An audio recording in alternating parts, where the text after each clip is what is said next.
Lovely. Hello and welcome to episode 63 of the Parapod. You're back with your hosts, Mark and Owen. It's our first post-Halloween episode. I hope you all enjoyed our Halloween episode last week. Yeah, We had a lot of fun making it. it was good fun. And Halloween itself was also pretty fun. What did you get up to yourself? Just watched movies mostly. Yeah. Liam actually gave us a nice little shout out to Liam. Liam told us that we're a very cozy, perfect Dark Knight podcast. Oh, geez, that's what you want. Especially coming up into winter. That's the vibe I would like to nights. have. I'm happy with that. That's pretty much exactly what we're going Yeah. for. I mean, we kind of do have we got fireplace by your home on the TV at the moment. We're all cozy.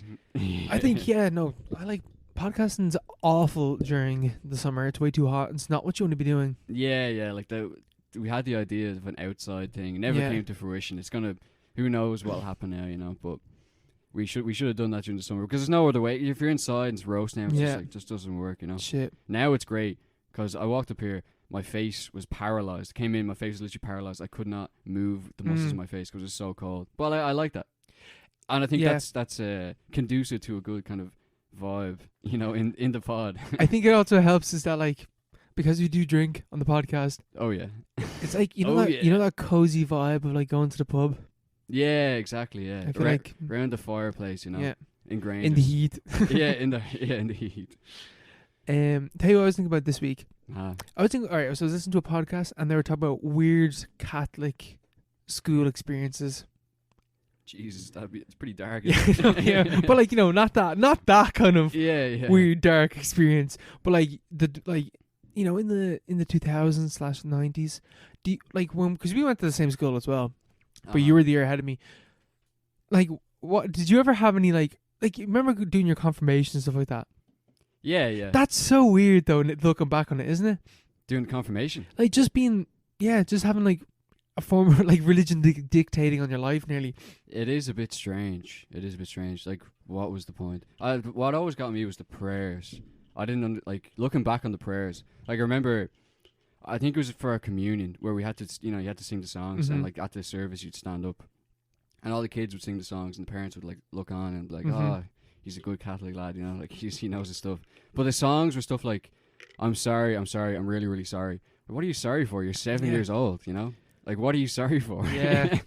It's just about being guilty for being alive. But these people, these are children. Yeah. Very, very bizarre. Did you ever have any Catholic guilt or stuff like that when you were growing up?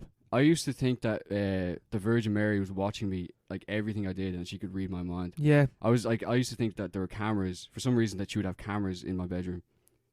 Jesus, that's grim. Yeah, but that's just the way. That's because they're like, oh, God can see everything. Yeah. So I was like, that's paro.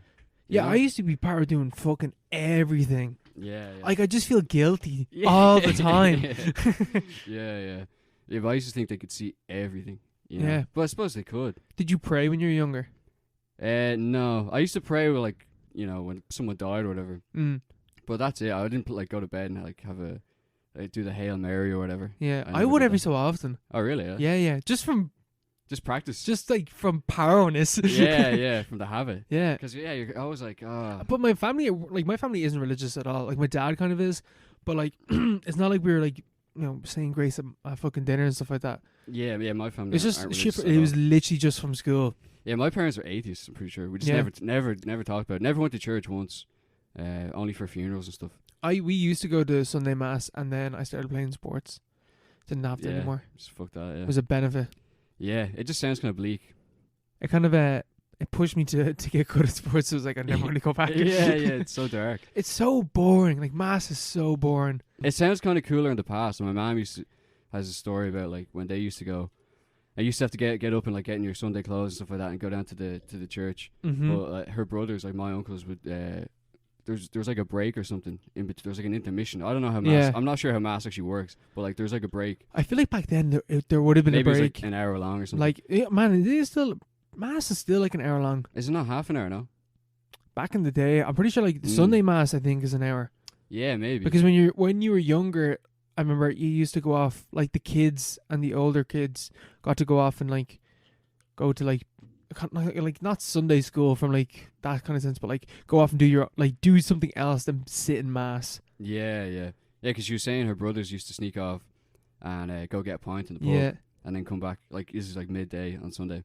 It sounds kind of cool, to be honest. It sounds like, because like everyone's there. Everyone has to be there pretty much. Because like the social pressure.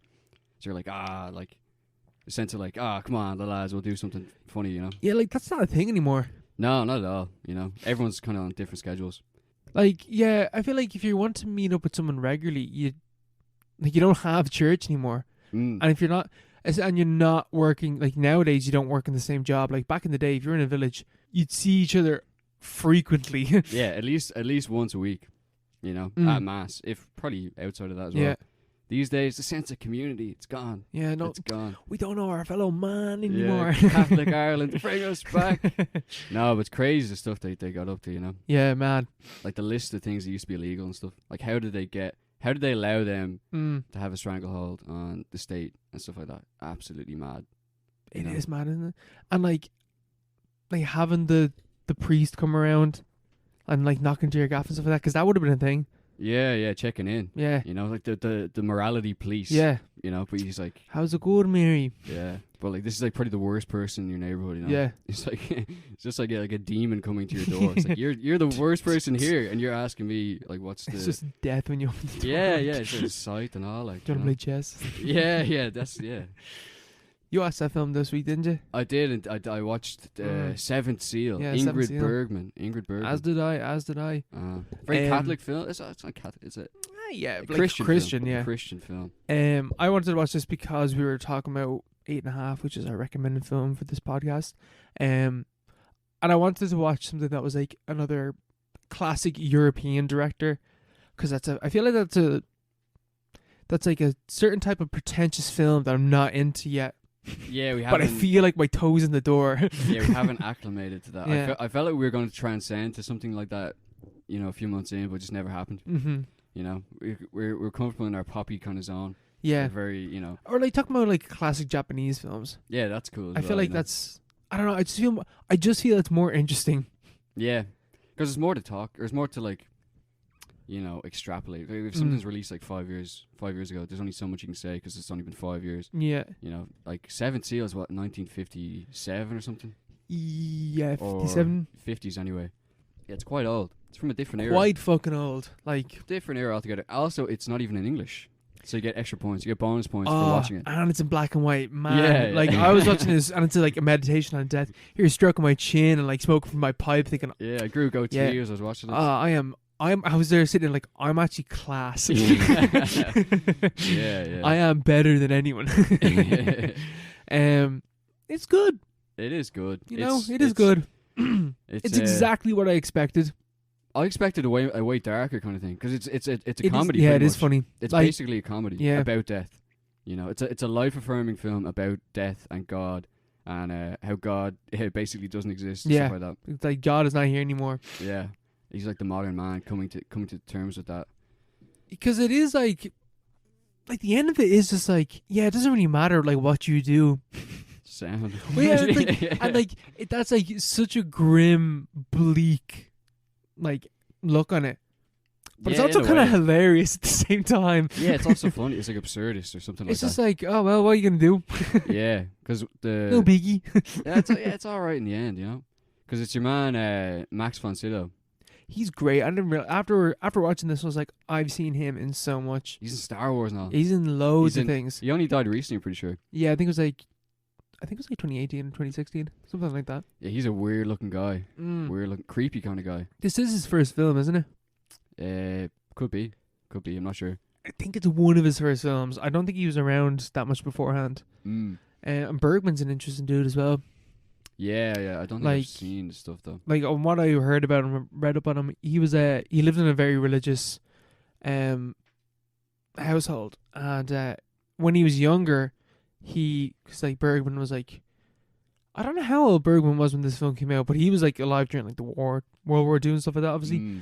And when he was younger, he idolized Hitler, and then he was horrified afterwards, like learning about it afterwards, and that like fucked him up. Like he felt guilt over that.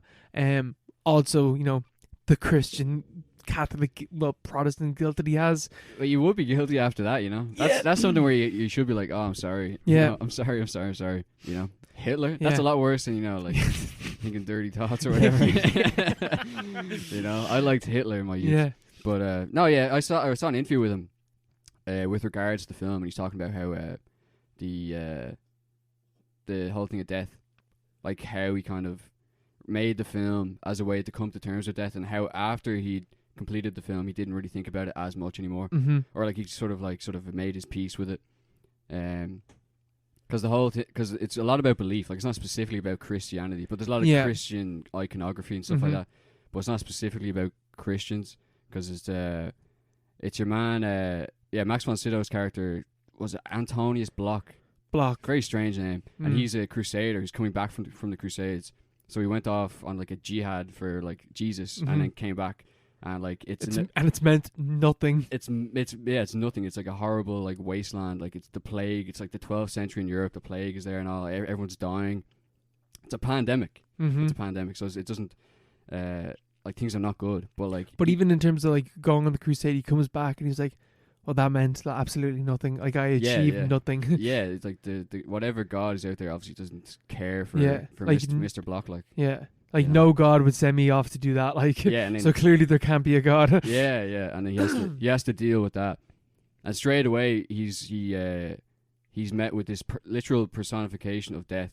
He's like this really creepy guy in like a niqab, basically. Yeah. You know, he comes into it way earlier than I thought he was gonna. He's in the opening scene. Yeah, I did not. I thought that was gonna be a general thing that eventually builds up to, and then you'd have this long conversation with death. Because they've only ever seen the shot of near the start of this film of them playing chess. So I assumed that was that was gonna be like a third of the film. Yeah, at the end of it, like but it's not. It's just kind of like sprinkled throughout. Like death, like he floats off for a bit and he comes back, and they play a few more moves. I'm not actually a priest. I'm death. Yeah, I'm actually dead. It's like, wow, like that's intense. And they have this horrible wasteland, but the entire time they have this kind of like it's like a Mary and Joseph kind of figure. It's Joff and Mia. It's like Jesus and Mary, and or Joseph and Mary, and they have a little baby, and he's obviously Jesus. But like they're the only hope in this wasteland, this horrible European like plague-ridden wasteland. Yeah.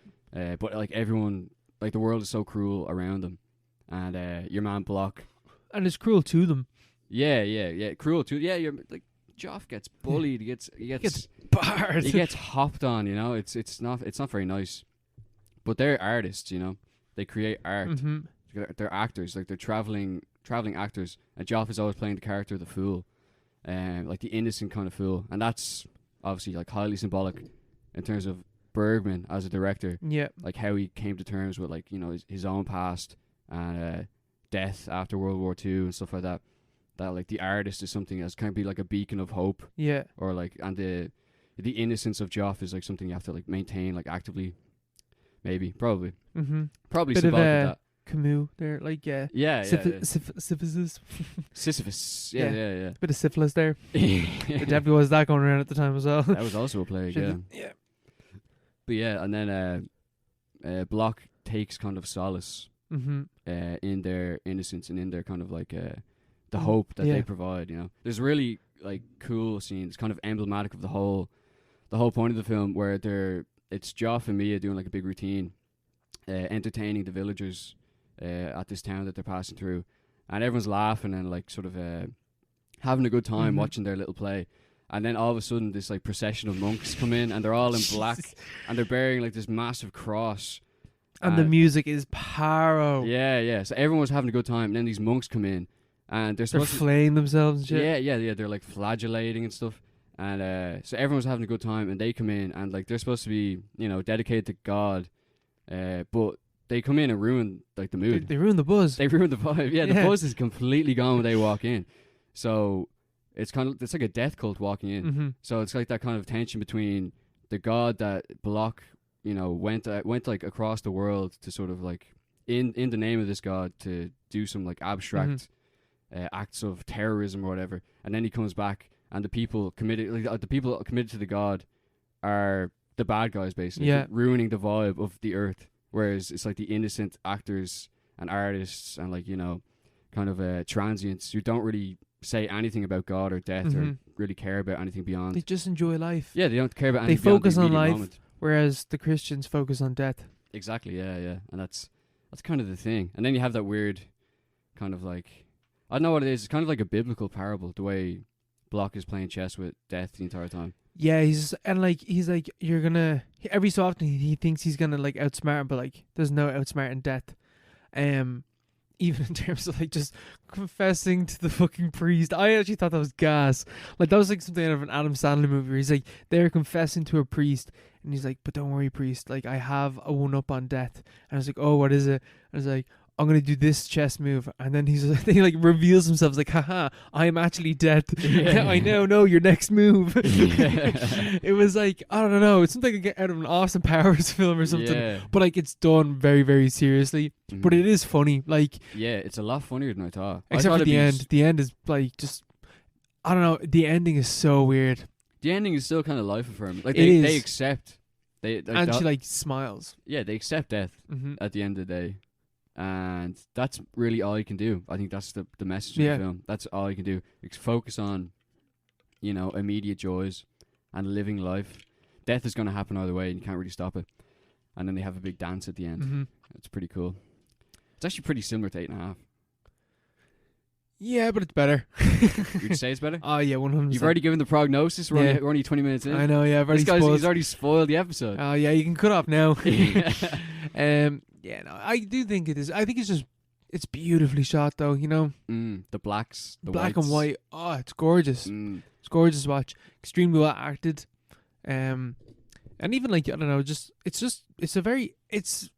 it's long. Like, it's short, but it's long. It's like 90 minutes, yeah. And you feel it. Like, you feel it has a very simple pace to it. But, I don't know, it's still very enjoyable. Yeah, it's a very simple film to watch, I think. 90 minutes, you know, black and white. Like, it's, like, the message is right there as well, you know? Yeah. It's like death. The bad people are black. The good people are white. Which doesn't age well. Yeah.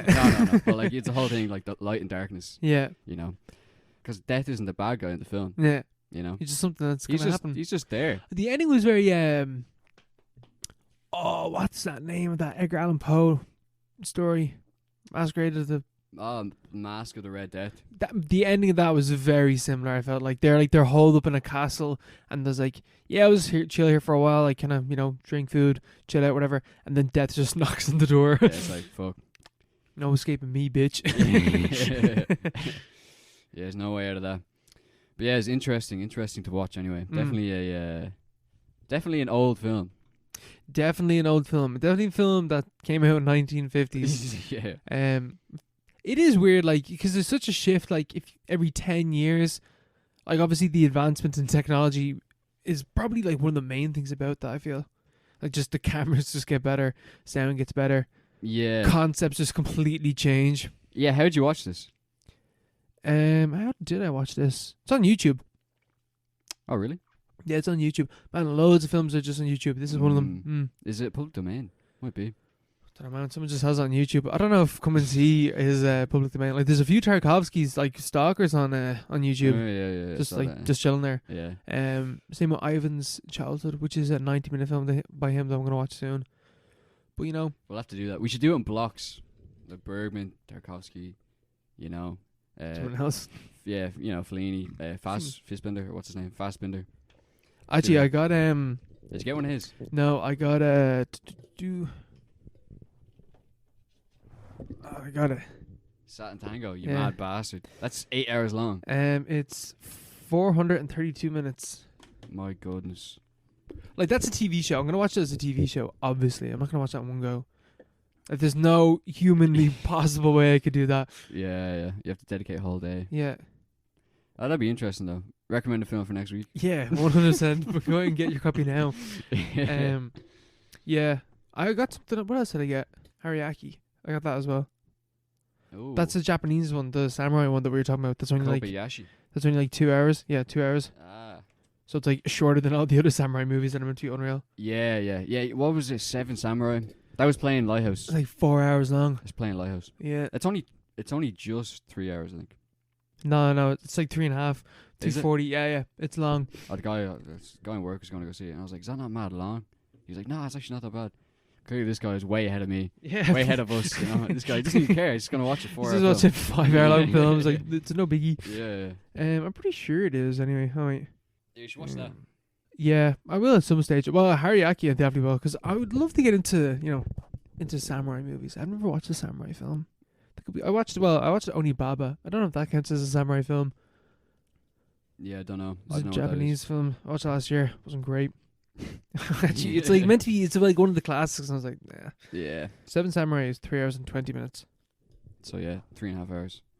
Fuck that. Yeah, not that long. Fuck that. You know, but like that's the curse of the classic. Citizen Kane. You know, point in case. Case in point. Good, but like we have to study that like, so much. So it's good, but like, you know, would you watch it again? Yeah, that's the thing. And Seven Seal is kind of like that. Yeah, like I'm not gonna watch Seven Seal again. Yeah, exactly. Seven Seal is the exact same kind of thing. Like you can tell what you're watching is a great work of art, and that's hugely influential. But it's also mad blunt. Yeah, it's very, very blunt. And it's very like it's like black, white, you know, death, and then at the end they're like, just go with it. Yeah, just get on board. Just get on board. Just go with the flow. You know, do life as it is. So what's the crack with that? I don't know, man. We'll figure that out one day. Yeah, at some point. Yeah, maybe later on this episode. Who knows? We might have an answer about that for 8.5. There will be an answer about that. One of us might have felt that way about it. Who knows? Who knows? Did you watch anything else this week? Yeah, I watched Beauty and the Beast on Halloween, and it was pretty good. I have to say. It is another film where I'm like, I know this is a classic, but it's kind of blunt and on the nose, you know? Where's the deeper themes? Yeah, Stockholm Syndrome is right there, like. Yeah, I was like, this guy's a rapist. This guy's a terrible person, you know?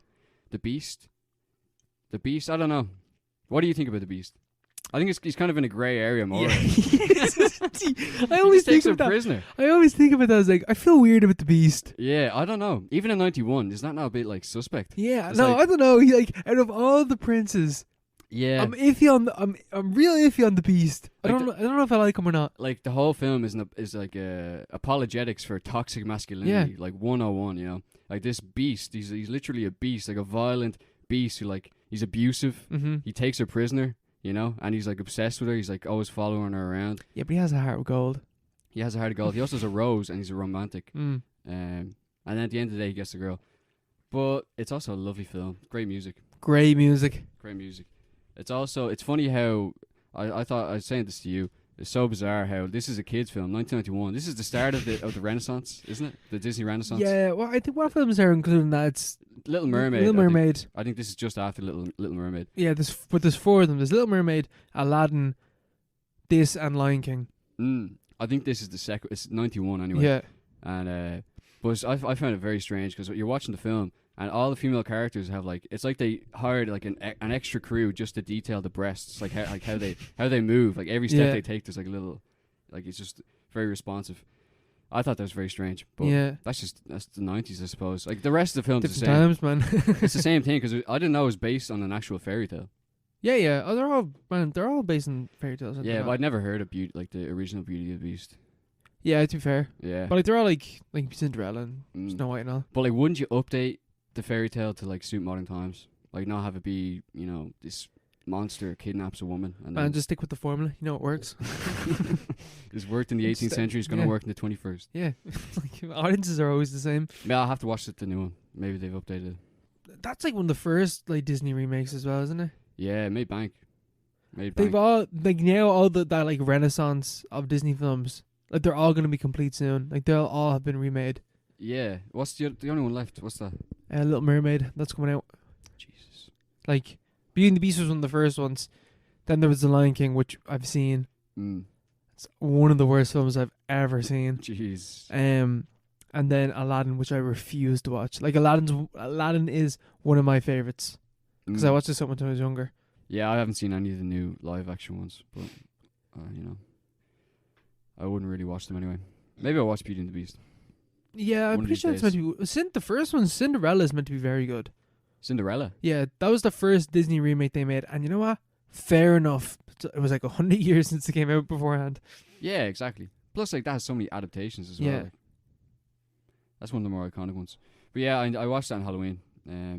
So that was a good time. Very wholesome time. It's in bed at like 11. It's perfect. You know, did you get up to watching anything on Halloween? I watched a bunch of films on Halloween. Oh, did you? What'd you watch? I'll run through them like quickly because there's 4 films I watched on Halloween. Okay. First one I watched was House, the Japanese one. House. They're like Why do they always do that? They're like no, they're actually like this house. Oh, yeah. And it's in this spooky big voice. This is from the 80s. I want to say 88. Let me check that now real quick. Because this is a weird and absolutely No, I was wrong. 1977. Jeez, is it? Yeah, it came out years ago. Pure, like nearly 50 years ago. Jeez, that's mad. Give it 6 more years. It's class, man. Really, really good. Yeah, I remember we watched the start of it here once. Yeah. And we're like, what is going on? Oh, it's like bonkers. It is pure mental. It's certainly a vibe that you have to get on board with. Yeah. How long is it? 90 minutes. That's that's when we started it, I think it's even shorter than that. Yeah, what's it about? What's the premise? What's the game? These 6 girls, they're all these six schoolgirls go off to one of the girls' aunt's house, and it's haunted, and shit goes down. People die. Oh God. It's not even because like it is such a tonally weird and wonderful and like lighthearted sort of for lighthearted vibe. But like people get massacred. Jeez. Like there's By the ghosts. There's a float, yeah. But the house, man, the house is fucking them up. The house. There's like a decapitated head that floats around for a bit. There's a girl that gets eaten by a piano in like one of the most iconic scenes. Yeah. And then it spits out her like feet or something, and it hits. What does that mean? Oh man, I don't think it means anything. Like because the story behind how the film was made was it was something it was genuinely something. It was like something. It was like as a response to Jaws, where response to Jaws. Yeah, because like when Jaws came out, obviously a huge, massive blockbuster hit, and in Japan they were like, well, like Jaws is about the fear of the known, like the known danger in the water, like the shark.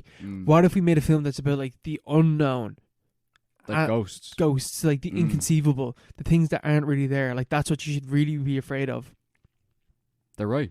And so the director of this came up with the story with his daughter, and she was like 4 years old or 5 years old. Like they purely came up with the idea of this like story and like the visuals to the film from this little girl.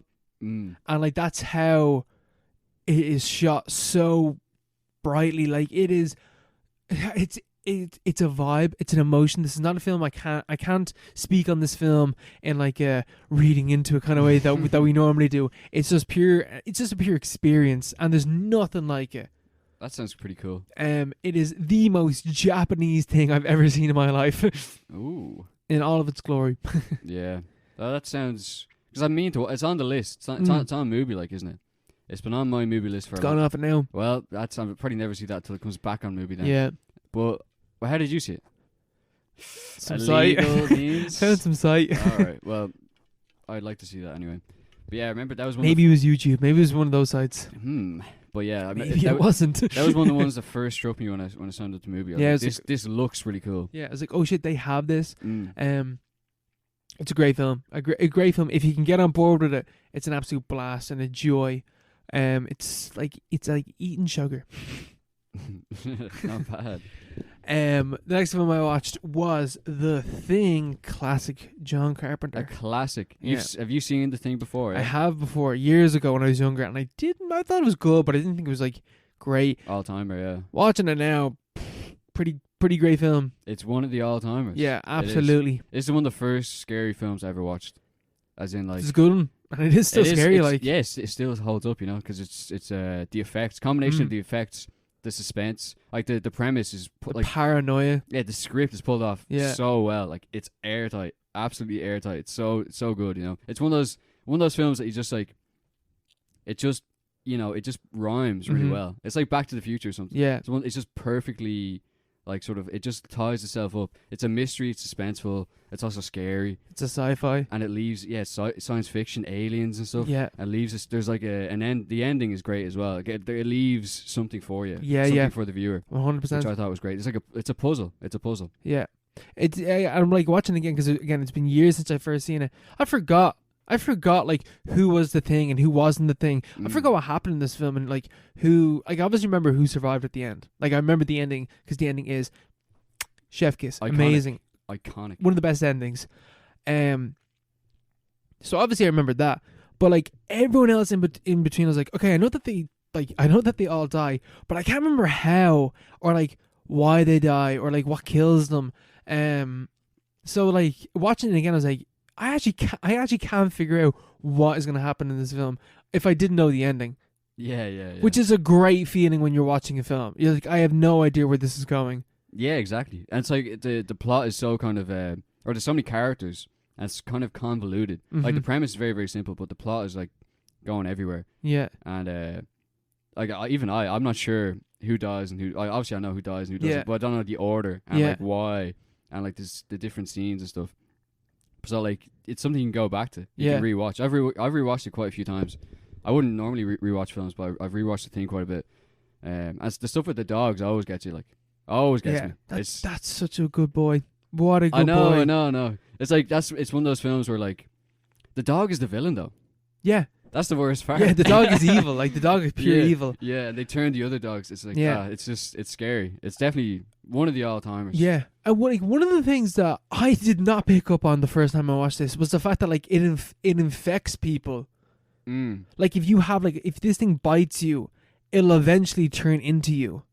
Yeah, it's like invasion of the body snatchers. Like I completely forgot that aspect of it, right? So then I was like, oh yeah, shit, like you don't know how many of these things are around you. Yeah, it could be all of you. They literally could be all of them. The pinprick, the blood test that they do, that's a great scene. That's perfect I watched that suspense. one with my mom. My mom has never seen the thing, and she proper leapt out of her skin when he goes like, yeah, we'll see what happens.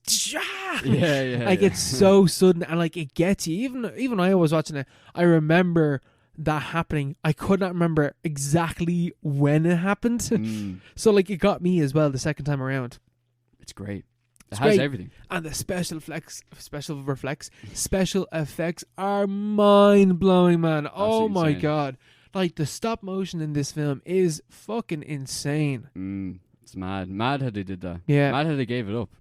You know? I don't know why you would ever give it up. Like it's the same thing like the Blob kind of had really cool special effects, but like nothing like the Thing, and the Blob came out like years afterwards.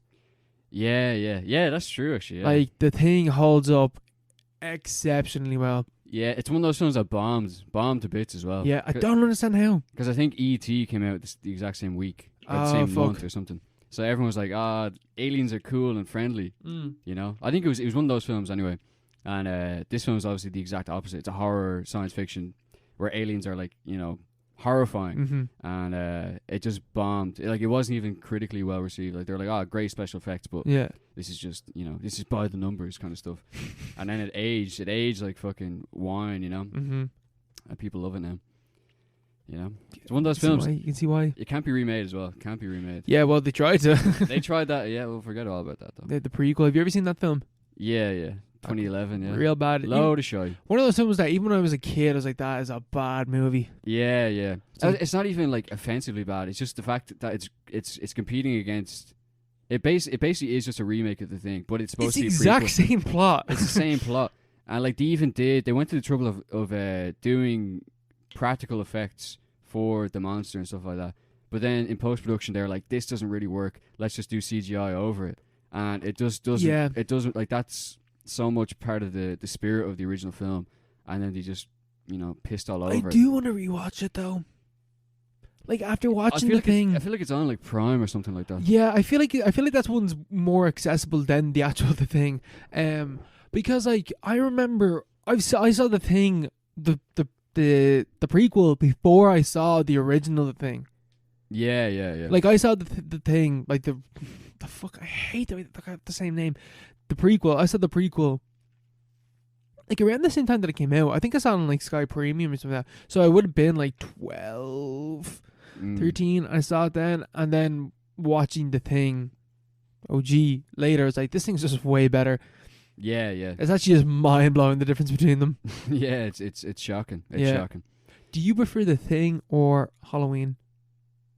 Oh, that's a good question. Yeah, that's a very good question. That's a head scratcher. they're kind of different though. I am a Halloween person, I think. Halloween stan. Yeah, I think, but like that's no disrespect to The Thing. No disrespect. Yeah, because I think they're very, very different. But obviously that's a huge cop out. I'd have to go with. I'd probably have to lean Halloween as well. But I think Halloween has something else to it. That's like a vibe. I don't think it's just the film. You know? Yeah. I think if it's film against film, I think The Thing is way better. Yes. You know? Yeah. But Halloween, there's something about Halloween. It's like cursed. Yeah. You know? That's actually 100% true, yeah. Yeah. Which I think is the reason why I don't love The Thing. Like, I don't love it the way that I love Halloween, just because I do like what's the vibe, the thing that's beyond the film kind of a bit. Yeah. Whereas with The Thing, there isn't like there is a little in bit. In technical terms, it's not even a competition. Yeah. Think, you know? No, not at all. Way better. But in terms of like a vibe, yeah, kind of just enjoy The Thing, or enjoy Halloween more. Even like there's a bit in the film, right? And I didn't remember this happening the first time I watched it, but again, years ago, couldn't really remember the film. There's a bit where the doctor has been like locked away because he's just going mental. Like, you just can't hack it with like the paranoia. So they fuck him off and put him into like the shed out the back, whatever. And they like after everyone's basically dead, there's only a handful of them left, and they're like, okay, we need to check on the doctor. And they open the door, and the door's not. They said the door's just not there anymore. And there's a tunnel underground, and they go in, and there's a spaceship. Oh, I think I actually do. I feel like maybe it's just you suggesting it, but I feel like I do remember this. Like, that was in the... There's like a little cave. Yes. And like, I was watching that, I was like, here, like, how... Like, he's only been out here for like a few hours. Like, how is this alien accomplishing this much already? Like, why is it bothering with the people that are there if it can make a spaceship this quickly? Yeah. I do remember that, actually. Yeah. I don't remember a specific part of it, or like what the point was. But yeah, that is a bit stupid. Yeah. But I think the whole point is like, the alien's like fucking making maneuvers we can't even imagine, you know? Like, he's 10 steps, he's playing 40 chess. Yeah. You know, this guy has a fucking spaceship underneath the cavern, you know? Yeah, that is a bit weird. I completely forgot about that. Yeah, I think most people do. Just black it out because it doesn't really make that much sense. Because like, it doesn't go anywhere. Like, that's just like a weird detour that it goes on, and they get rid of the spaceship, and it's never, like, it's not a thing after that then. Yeah, how did they get your man who built it? Or the alien? Like, when they're blowing up everything, they go into like the generator and stuff like that, and he's down there. Yeah. Like and he does this fucked up kill, but like, he puts his hand on the guy's face, and like his fingers are like in his cheeks. Gross. Gross. But again, special effects are mad in that film. Next one I watched was Relic. Never heard of this. Relic. Oh man, this is an Australian film, directed by Natalie Erica James. Never heard of her. Oh my, this is a first time film? Hold on, I actually need to check that. It's a new one. 2020 film. I think it's no, it's not her first film, but it's her latest film. I haven't seen any other of her films, but I'm assuming she's a big deal if she came up with this. Like, this is like the closest thing I could compare it to, not in terms of film content, but my like experiencing with it was like, it's one of those films like The Babadook where it's a horror film directed by a woman that's specifically about something. Like, the horror very obviously symbolizes something. And then it's like, it's an exploration of that. Like, The Babadook was like about grief. Whereas The Relic is about taking care of old people and like Alzheimer's and like generational, like the fact that like we as a youth are watching our parents taking care of our grandparents, and like the kind of horror of like seeing that that's what you're gonna have to do at that stage. And like all that type of stuff.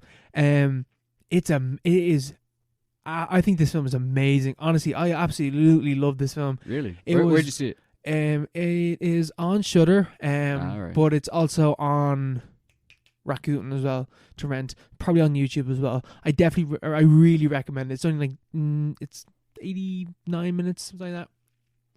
Actually scary. Like there's a few like you're watching this. Is basically what happens, right? Is this old woman is in this house, and the house, there's clearly something in the house, and she goes missing for like a couple of days. Her daughter and her granddaughter show up to the gaff trying to find her, can't find her anywhere, and then she comes back and like, where the fuck were you? And she's like, do you want some tea? She just doesn't answer at all. And she's like, what are you talking about? I wasn't going missing, whatever. It's like, ma'am, you're gone for days. It's like, no, don't worry about it. Stop asking me questions. And then things just get worse from there. Like something has clearly happened to the grandmother, and the house is acting weird. Like there's shadows there where people aren't standing. There's weird noises and stuff like that. I love that stuff. There's like banging going on behind the fireplace. Saucy. Loads of shit like that. And the film just goes into some mad places. Like there's a bit where there's an impossible space in the house at some point. I love that stuff. Oh man, it's great. It's great. Yeah. And it's like the impossible space is moving around the people in it and slowly trapping them. Great. It's really, really, really good. And even like when you read into the film then, and the whole thing about like Alzheimer's, and like where the film ends is both like soft and tender, but also horrifying. Like the implications of what's going on. It's great. Jeez, really, really good. I'll have to. That sounds amazing. It's also like critically acclaimed as well. Yeah, you know. How'd you hear about this? I heard about it. This is huge. I heard about this film like last year at some point, especially because right, this film came out like 2020, right? Yeah, and it's about how like parents treat their older, how parents treat their parents basically, and you think about how like nursing homes were treated like during the pandemic and all the stuff that went on there, and like there's like commentary on how nursing homes is like this really horrifying thing if you are an old person, you've been dependent your whole life. And I was like, oh well, you got to go into the home to get taken care of. Tough shit. Yeah, you know. It's really good, really, really good. Jeez, I have to watch that. That sounds right up my street. Yeah, you know? I love that. I love haunted houses. Yeah, and impossible spaces. Yeah. See, that's the that thing. Kind of stuff. When I was like, I'm really enjoying this, but it is kind of like one note with like, because going back to the Babadook, didn't like the Babadook as much the first time. I never really vibed with the Babadook. I didn't get it. I like it's not that scary, is it? Like the first time I watched it, I was scared, but like the second time around, I was like, I feel nothing, and like it's just gonna hit you over the head. It is. It's really, really blunt. I feel like Relic is blunt, but there's other types of horror going on. It's not just a scary man with like a tall scary man with a fucking hat on. Yeah. It's like the house is decaying and like there's fungus everywhere, and you feel like the grandma is really scary at some point. Like she knows something. Like she's like, and like the tensions, like the family tensions as well. Like the daughter says to her like, no grandma, don't worry. Like her mom doesn't know this. No grandma, don't worry about it. Like I'll live here with you. And she's like, and then she's saying this thing that the grandma will love it. And she's like, why would you do that? And she's like pissed off with her. Yeah. And then so the granddaughter tells the grandmother that the mom's gone off to, this is so confusing to talk about. The mom's gone off to put the grandma in a nursing home, and she is pissed. Yeah. Like she is so pissed off, and like that is horrifying that's to see as well. Like that's like daily life. Yeah. That's something that people actually do, or that happens on a daily basis. You know? Very good stuff. One of those things. That sounds really cool. I'll have to watch that. Yeah, I'll have to watch really that. Highly recommend. I love haunted house movies. You know. Yeah, even like The Conjuring, man. I'm dying to go back to The Conjuring at the moment. I love The Conjuring. Yeah, I saw it recently. I saw it like a month ago or something. It's so good. You know? Yeah, it's just like the ending's a bit weak, but like the whole lead up, the build up, the scary, the jump scares. It's just like I remember seeing it in cinemas, and even when I saw it in cinemas as well, man. I came out and a bucket of sweat. It was great, yeah. And then when the title card comes down, yeah. like it's just like even the font that Yeah. they use for The Conjuring. I was like, this is like, this is right up my street. You know, I love that kind of stuff. Yeah. I'll have to watch The Relic. So very, very good. Very good. Yeah, just a very good film. Really, really good film. Not much to complain about. I feel like if I watch it again, if I love it the second time around, it's easily gonna be like one of my favorite films. Oh really? Yeah. I don't know. I have it like a 4 on Letterboxd. I'm like, I don't know how it feels. I don't know if it's gonna be another Babadook situation where on the second watch I don't enjoy it as much. Yeah. But I feel like it wouldn't. I feel like there's enough there in terms of other forms of horror. Yeah. I'll have to Yeah. look as well. And it's beautifully shot. You can't Really go nice wrong shot. Great use of lighting. with that. Real like blue and like pale colours. Great. Good stuff. Good Good vibes. And then to finish off my Halloween binge was, of course, to completely come full circle on the Halloween franchise binge. I rewatched the first Halloween. It's best one by a mile. Yeah. Best one by a mile. Great Actually, rewatching it made me actually hate Halloween Kills more. I know. Because I watched it the same week we went to go see it, and it was just like, it's like, what were they thinking? Yeah. You know, like what were they like? If obviously they watched the original before they started or during the production of Halloween Kills, but like, how could they not watch it and see where they're going wrong? Yeah. In terms of like, you know, pacing and like it just escalated way too quickly. Unlike the first film, that like like keeps at a very it's a slow boil. A slow, very, very slow boil. Like, and like not many people die. Like in terms of actually seeing deaths, we see Michael Myers kill 4 people, like including his sister at the start. But yeah, even say that's one thing, right? In terms of like technical filmmaking, Jesus man, like it is a low budget film. Yeah. Like that opening scene with the Michael Myers as a kid. Super iconic. One of the greatest horror openings of all time. The height proportions are completely off. Yeah, he's like 6 years old, but he's like staring down. Like he's like 6 foot tall. Oh, like he's massive. Yeah, like and it's really noticeable. Like he's walking up the stairs and he's way over the banister. Like he's just a grown man, like walking up the stairs. But it's still great. It's still great. Like that's the difference between Halloween and The Thing. Like The Thing doesn't have any fucking shit like that. Yeah, it's spot on. Yeah, but there's like some kind of vibe misstep, you know, or not misstep, just it's missing that Halloween kind of thing. Yeah, kind of vibe. You know, because Halloween, you know, you can't go wrong with that. You can't go wrong. It's like scary as well. Yeah, scary. The build up, the kills, it all works really well. It's not even that scary.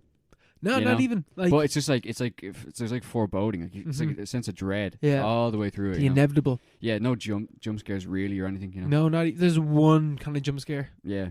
And it is like it's just a fucking like shell falling down basically. Yeah, exactly. But no, it's great, and like the pace it goes at is wonderful. I love the eerie vibe throughout the entire thing.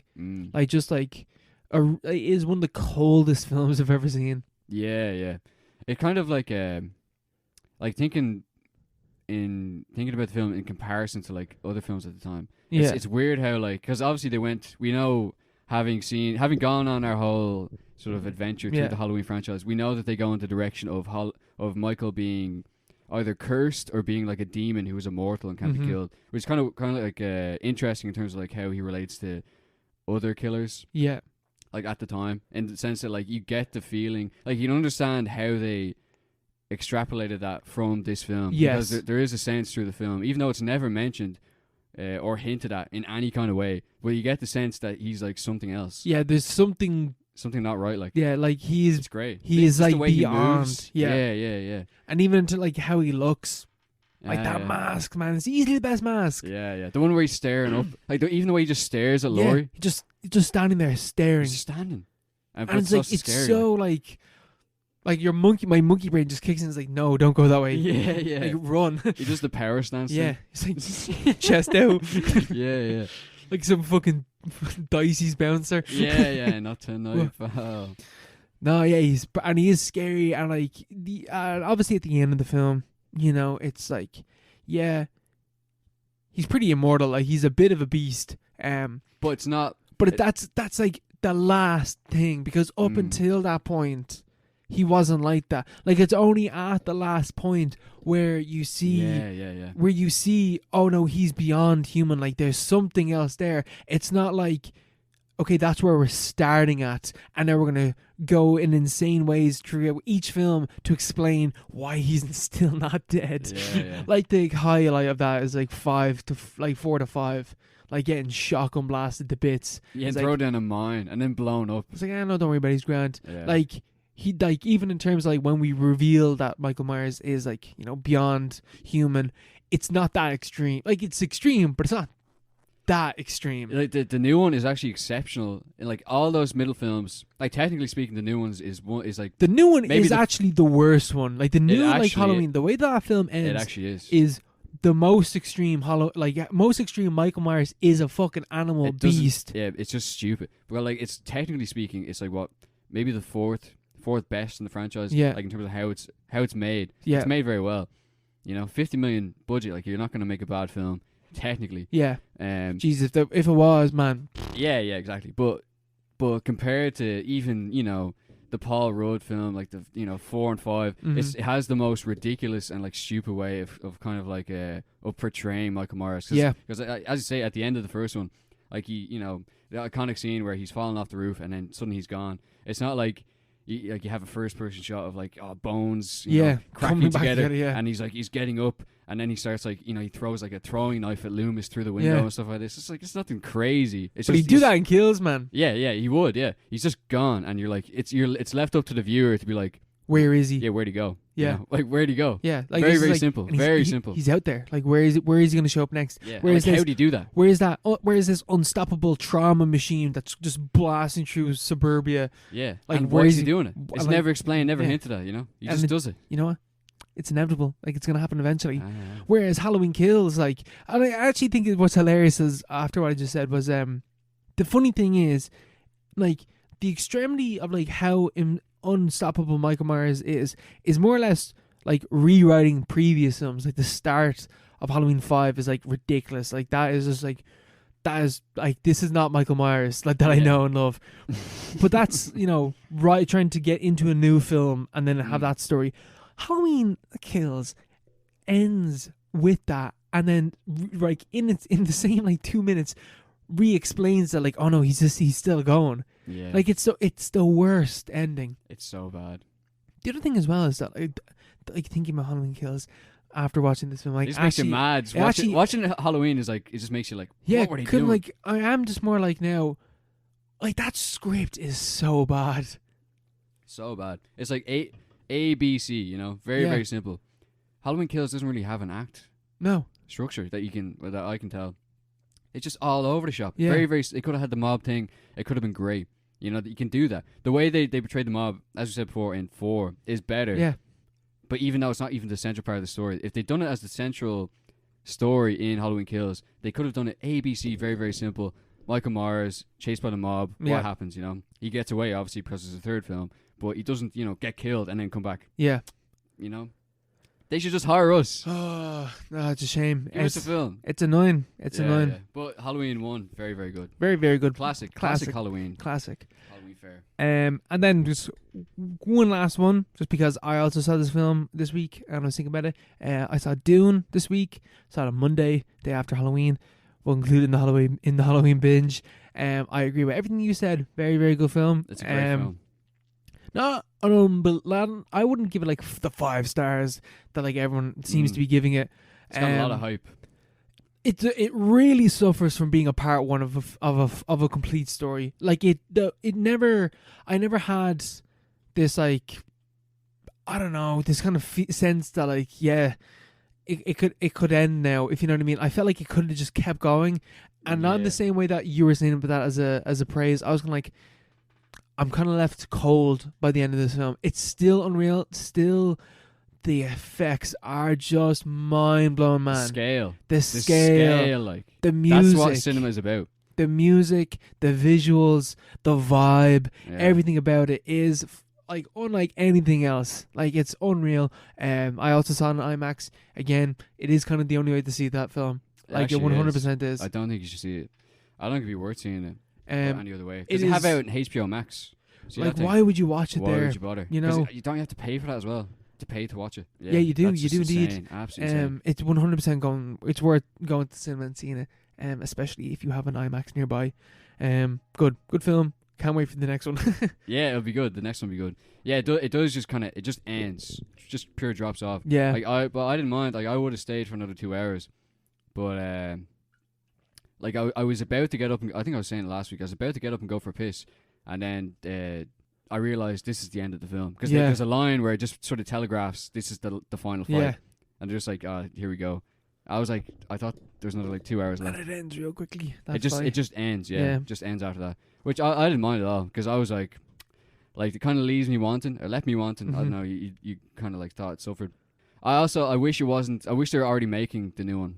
Well, it'll be 2 years. 2 years, like that's fucking ages off. Yeah. 2 years ago was 2019. That's a long time ago. Well, 2020 was a very long year. That's true.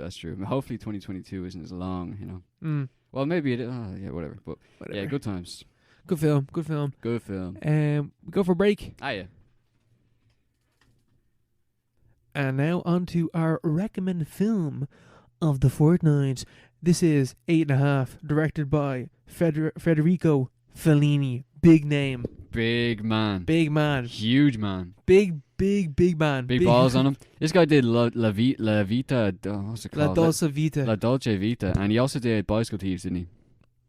Was that him? No, I don't think that's him. Well, but he's like he's Italian. He's part of the same canon, going off the same like neo-realist approach. Is that what that stage was called? Yeah, he was, and then he changed. And he completely changed. And this is one of those films. But this film is about troubled Italian filmmaker Guido. Struggles with creative stasis as he attempts to get a new movie off the ground. Overwhelmed by his work and personal life, the director retreats into his thoughts, which often focus on his lovers, both past and present, and frequently wanders into fantastical territory. As he tries to sort out his many entanglements, romantic and otherwise, Guido finds his production becoming more and more autobiographical. Oh, that is the best description for that film. That just sums it up. Yeah, that's what it is. Yeah, dust it off, pack it in. That is what it is. Yeah, this is one of the all-time greats. This is one of the all-timers that we're talking about. This is the Citizen Kane of Italian 60s films. Of nearly European films. Yeah, of like non-English films. Like, I feel like America has a load of like famous first directors, like from the 40s onwards, like Citizen Kane. You have those kind of film directors. Only one I can really think about though is Orson Welles, and then name another one from that era. Chaplin, yeah, one of them. You know, they're all there. You know, in the back of our heads. But I feel like with American cinema, like in the 60s, you have more recognizable names. 70s and 80s, but like 50s, 60s European directors. They clean up. They're the big hitters. They cleaned up. Yeah, Fellini, he was huge. This is number 10 on the all-time greatest films, Sight and Sound poll. And it's one of those films along with, what was it, Peeping Tom, that Scorsese is sort of deifies. He holds up, he says it's those two films are the only thing you need to watch to know how a film is made, or like about filmmaking. You can just watch these two films, apparently. And now we've watched them both, so we pretty much know everything there is to know about filmmaking. So, pat on the back. Here we go. You know? Finished, got a degree. Finished film. Yeah. What did you think of it? I thought it was good. Yeah. I enjoyed it. I thought it was good in that kind of classic way. Yeah. Where you're kind of like, it's like a Citizen Kane kind of thing, where everything is on point. But it's also technically flawless. It also reminded me of Antonioni, the Blow Up and Zabriskie Point. He's also in that kind of genre of director, where it's all kind of like vaguely surrealist films. Yeah. Like playing kind of just postmodernist films, pretty much. Well, 8.5 isn't really playing with surrealist. It just is. Yeah. It just is. It just is a surrealist film, and very similar to that. But Blow Up and Zabriskie Point were films that, you know, there's something about them, like something ineffable about those films. But at the same time, it felt like it was kind of like never resolved. Yeah. I think 8.5 is a much more clear resolution, but at the same time, kind of left me a bit like it wasn't perfect. You know, it wasn't something where I'd be like, wow, like, this is it. This is the end of film. You know? Yeah. Which is sort of how it's portrayed. How it's portrayed. Yeah, it's hugely influential. Like it's massively influential. Like you watch this, and like I was watching this, and I was like, this is just like Lynch would take this and then turn it into what became Lynchian. Like he would use the methods that are like the foundations of what Lynch does and what like a lot of great directors do.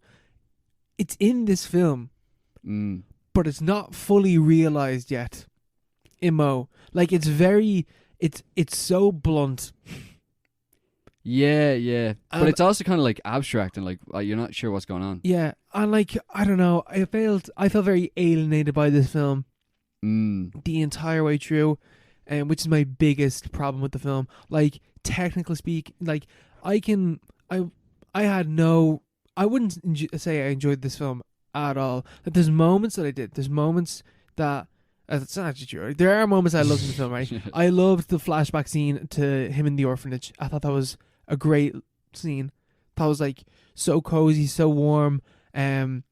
Sort of like I couldn't obviously relate to like what like the orphanage scene, but that kind of going to bedtime vibe was captured perfectly, and I could relate to that. And then it just goes back to the present, and I just feel nothing. Yeah. I don't know. I enjoyed. I thought the whole thing was very much, you know, it had a vibe off it. It was also it's like perfectly shot. Like it's amazingly beautiful. Technically speaking, obviously, it's insane, you know. But yeah, I thought the sort of jumping between different kind of like registers or something like that. It was a bit kind of confusing. I found it confusing. Yeah. But maybe that was just a language barrier. Because I was struggling to keep up with the subtitles. And the subtitles are coming on fast. Yeah, because it's a very talky film. Like it's just constantly talking. Talking about big, massive, huge themes. And they're talking over each other and stuff. There's so many characters. And at some point I was like, I actually can't remember who is who. Like, I don't know what the relation to each other is. I'm not even sure at this point who's real and who's not real. yeah, that's the thing. Because it's all very, it's like an obsession with the individual, very subjective. It's like from his perspective. It's your man, the main character, Guido Alcem, isn't his name? Yes, Alceme, and he's the director of this huge film. It's going to be a sci-fi epic, and which is kind of weird that like that would go on to be, you know, Tarkovsky or like Kubrick. Like that's what those directors will kind of end up kind of doing. Yeah, have these massive sci-fi products that are like become very autobiographical. Yeah. I thought he was describing 2001 when he's like, there's a short scene where he describes the film. It just sounds like he's describing 2001. It's like a shot. We start with a shot of the Earth, and then we pull back, and it's just like, you know, because the whole thing was it's supposed to be this huge scale blockbuster kind of thing before there were blockbusters. It's set in space after the Earth has been like destroyed by nuclear war, and there's set in like a huge spaceship where the remainders of humanity are trying to escape the planet. But then the whole point is, like, the film is nothing about that kind of scale. It's all sort of retreating inside this guy's head, and the film within the film is kind of like a mirror for his actual, like, his kind of like I don't know, his psychic space that he's in. Like the characters, the only parts that we see of the film that he's making in 8.5. It just shows that the characters there are like kind of like these like dull reflections of the people in his actual life. Yeah. So it's just kind of a retreat into the personal. So it's very much a, you know, thinking film. Very much a very cerebral kind of thing. It's not about scale or like huge ideas really. It's actually pretty simple, but it's the format. The format is mad. It's very confusing. Yeah. Like, this is the similar thing with like Mirror, which is a Tarkovsky film that is going through memories and dreams and stuff like that, which is what this film also does. But like just in 8.5, it is kind of, it's simple at the start, and then it's just like it just becomes so like just moving in and out of all these things. But like I kind of like, I was so bored that I just kind of stopped watching it at a certain stage, because I just found the film like it has a style, but it's also excessively dry. Yeah. It is. Yeah, it's pretty technical. Yeah. Yeah, and like I can appreciate it on a technical level, like I did with 2001. But with 2001, I could relate a little bit. Like I could understand. You can relate to 2001 more than 8.5. Which is, I think, just like bonkers. Yeah, like that makes that's no pretty sense. mad, yeah. Like, and I felt like that's the problem. That's why I didn't really like 8.5 in the end. The only way I could enjoy it was just like watching it on a super technical level, and I couldn't vibe with the film at all. Yeah. I know what you mean. Yeah. Because the one thing I struggle with is the main character is pretty like unlikable. Oh man, Like, he's the worst. He's a really bad person, and which is kind of the point. Like it's like that's like his journey through the film, but it's never really like resolved in like a cathartic way. Like it is, but I thought it isn't really. Like I thought it would. I was like, that's cathartic. I'm happy with this ending. Then it just kept going. Oh no, yeah. There's a whole like symbolical like sequence at the end of the film, which is supposed to wrap everything up. But it's like it also feels like you kind of let this guy off the hook because he's like so. Because obviously it's a film about a director who has like an artistic crisis, which is obviously a really like conceited premise from the get-go. It's mad pretentious. Yeah, it's and like the film is pretentious. It's like, oh, poor me, I'm a director. Like everyone looks up to me. Like, but I don't know what film to make next. I'm such a troubled genius. Yeah. A troubled genius that we never ever see why he's a genius. Like it's never really shown to us why. Yeah, and maybe there's a point to be made there. Yeah, because I think that is a point. Because I don't think the story behind or how he made it was basically the story that's shown in the film, where he had an idea for a film, and then he kind of like lost his vision or whatever, and so he's like, I'm going to make a film about me losing my vision about a director who loses his vision for the film, and like how the director is like a fallible kind of like hero, and there's nothing like the director, like a film can. I saw an interview about the film by that featured Terry Gilliam or Terry Gilliam, however you pronounce his name. It was part of like the special features of one of the DVDs. It was on YouTube, and he's hugely influenced by Fellini and all that stuff. And he was talking about how the film is about how a film is something beyond the director, and like how a film stands apart from that, and how a film can and should be made without any director, just like someone to stand in like a symbolic role and take all the heat. Yeah. But the film itself is actually made by everyone around them, and it's not just about this one person, which is it's there in the film, but it's like it's not. It's too like that's a read on it. That's a read, yeah. But like that seems to be the main read anyway from Gilliam and all that crowd, because he's a like your man Guido. He's a charlatan. He's a liar. He's a complete fake. Like he's a bad person. He's a womanizer. He's a cheat. He's a complete misogynist. Yeah, he's extremely misogynistic. There's a lot of the male gaze in this film. Yeah, it's like. There's the sequence. The harem bit. Yeah. Harem bit. How do you pronounce that word? Yeah. There's like the three main ones that I remember anyway. And the middle one is this one where he's like in a house, because it's always playing with like the film itself is very avant-garde. Like it discards the whole idea of like an act structure and like different beats. It just moves. Yeah, it moves according to like this guy's vibes, Yeah. So it's like going. It's like a Ulysses kind of like streaming consciousness kind of thing. Yeah. So it's like reality. Yeah, so like flips a reality firmly set. Yeah. So it flips from the past. It's like it's in the future. It's in the present, and then all of a sudden it's like in his dreams, and then it's like an amalgamation of different dreams. And there's one scene where it's him in a gaff with all the women he's been with before in his life, or just like fantasized about, yeah. But like they're all like fantastical projections of the women that he had in his head, like not the actual women themselves. I thought they were gonna like kill him, like in like kind of symbolic. I was hoping they would. I was like, that makes so much sense that they'd like eat him alive or something. And like that's what I was like. This is great. He's getting the shit kicked out of him right now, and they're like calling him out and calling him a loser or whatever. Yeah. But then he wins. Yeah. And I feel like it's just like, oh, that's an insecurity that he has. And it's like, yeah, but like he doesn't learn from it. Like he knows it's there, and he knows that it's true. He does learn at the end of the day, but it could have driven home the point a lot better. Yeah, I think it would have been way cooler if like they just like chucked them out of the house and then the scene moves on. Yeah. But instead he's like whipping them and like they're like being satisfied with this in a certain way. Yeah.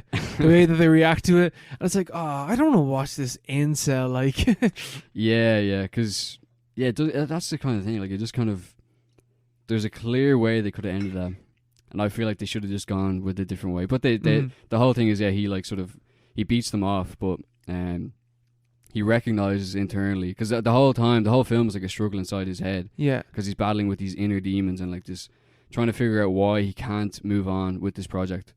And so he's confronted by these women from his past and his future, and he's confronted by like the Catholic Church, like personifications of the church, stuff like that, and from journalists, from the public, from producers and stuff like that. He's got that good old Catholic guilt. Yeah, there's a lot. There's a lot about that. It's kind of similar. It's kind of an episode theme, I guess. Yeah, Catholic guilt. That is it. And he has a lot of that.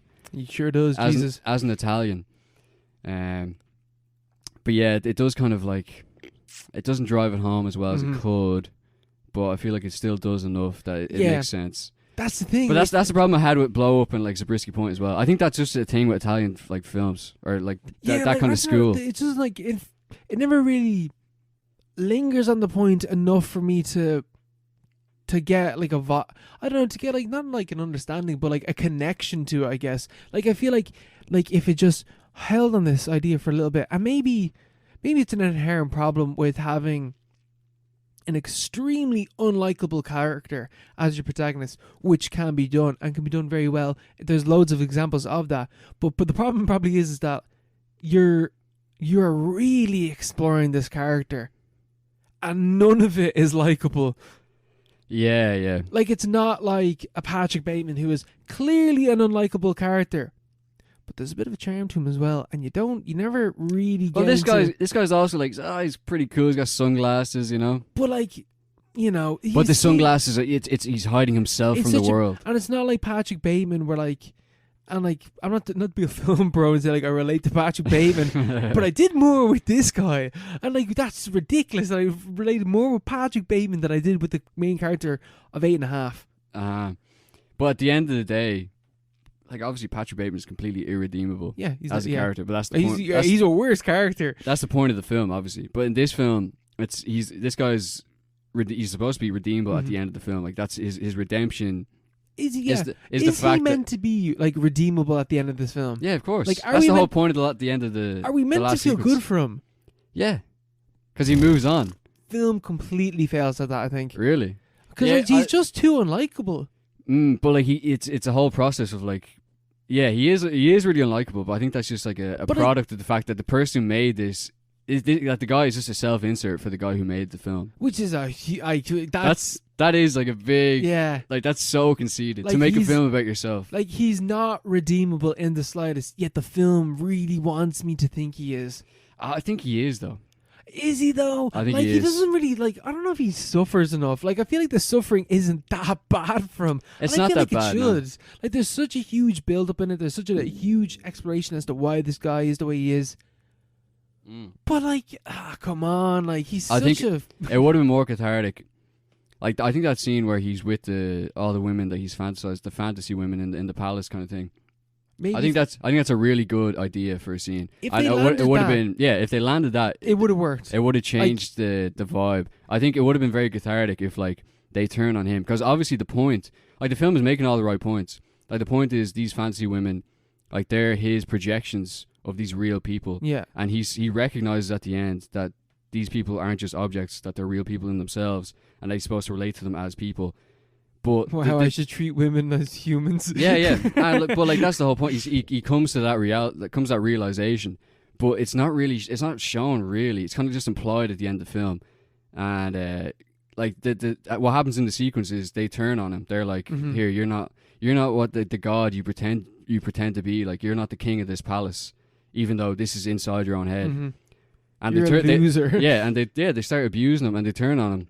They're having a revolution. Yeah, but then he like fights back and he wins. It's like what was the point of that? Like, that is like a huge problem there. Like, it would have been way more cathartic if they just bait the shit out of him and then like cut him up or something, and then like he wakes up in like a cold sweat or something like that.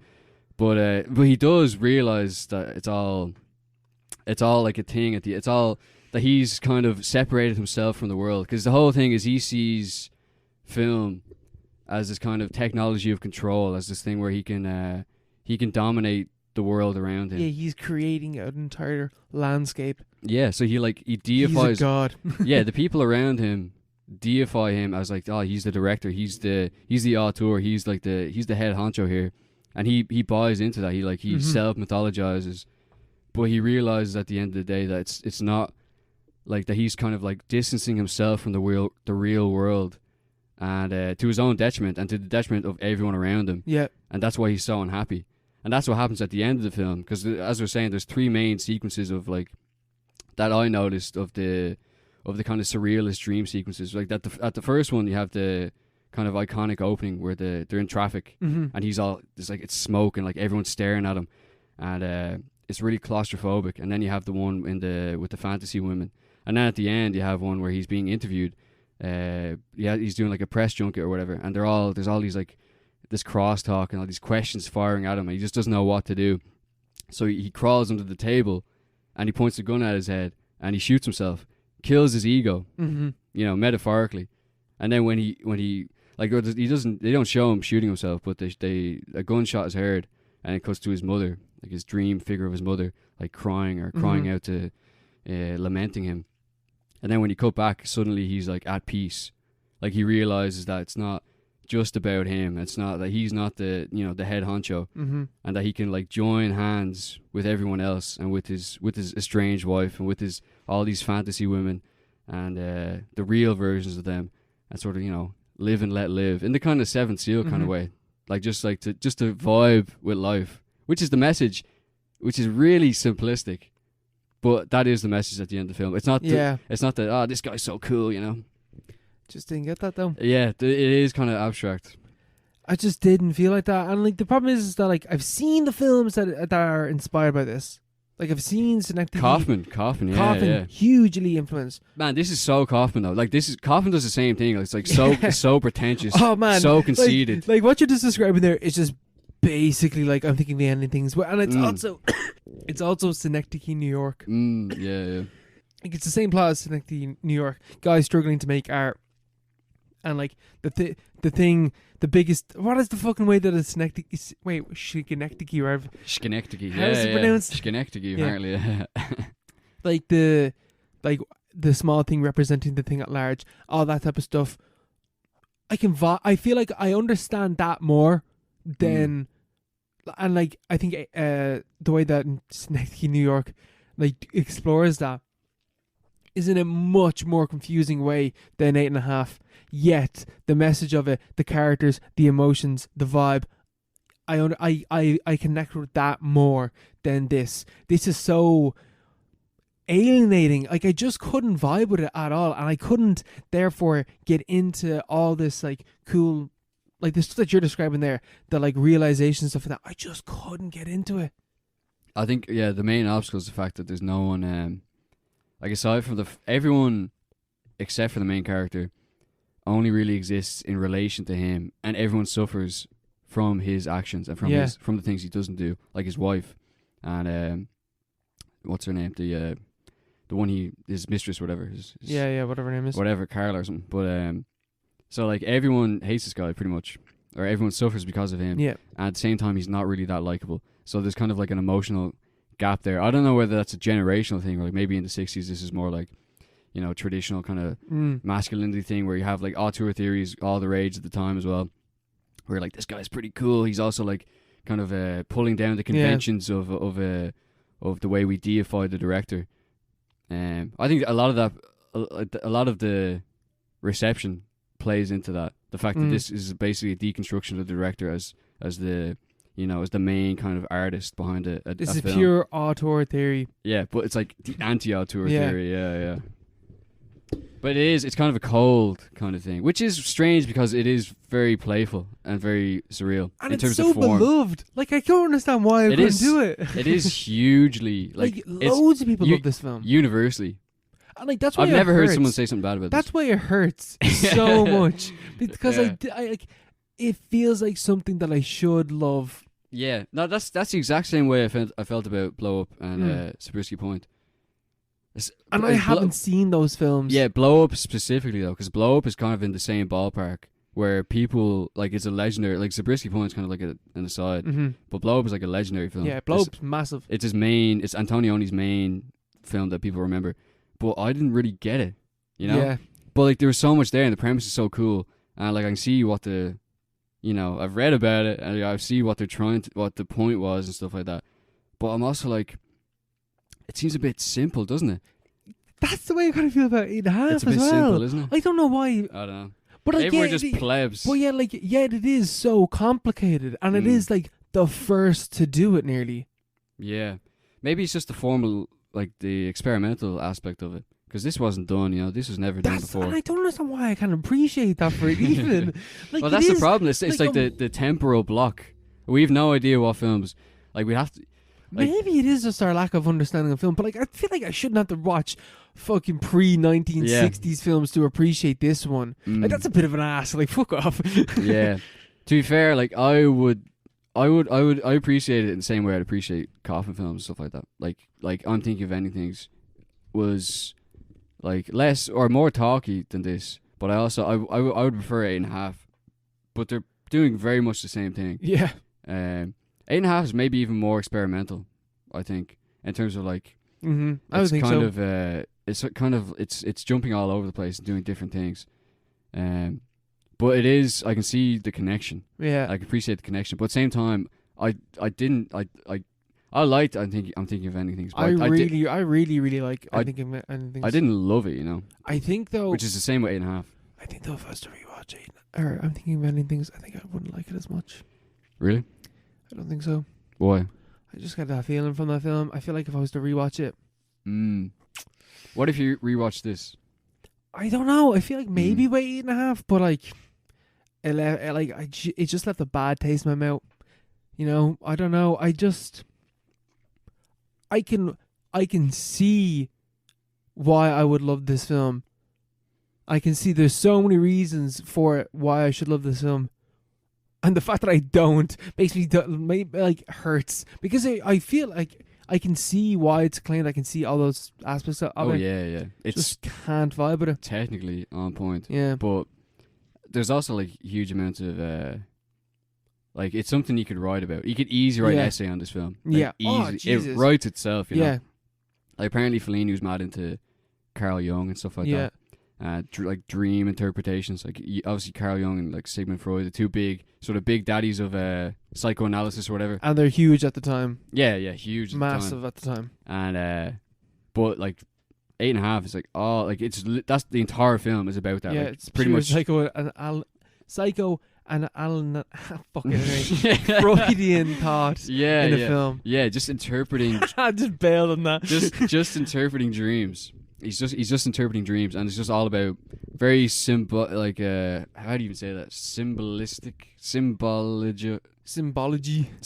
A lot of symbology going on in this film, and you know you could write an essay. Look, this is like a very very academic film. I don't think it's a film that you could really like, you know, sit down with your pals and watch though. You know, you know, like, you need to watch this in film school. Yeah, this is a film.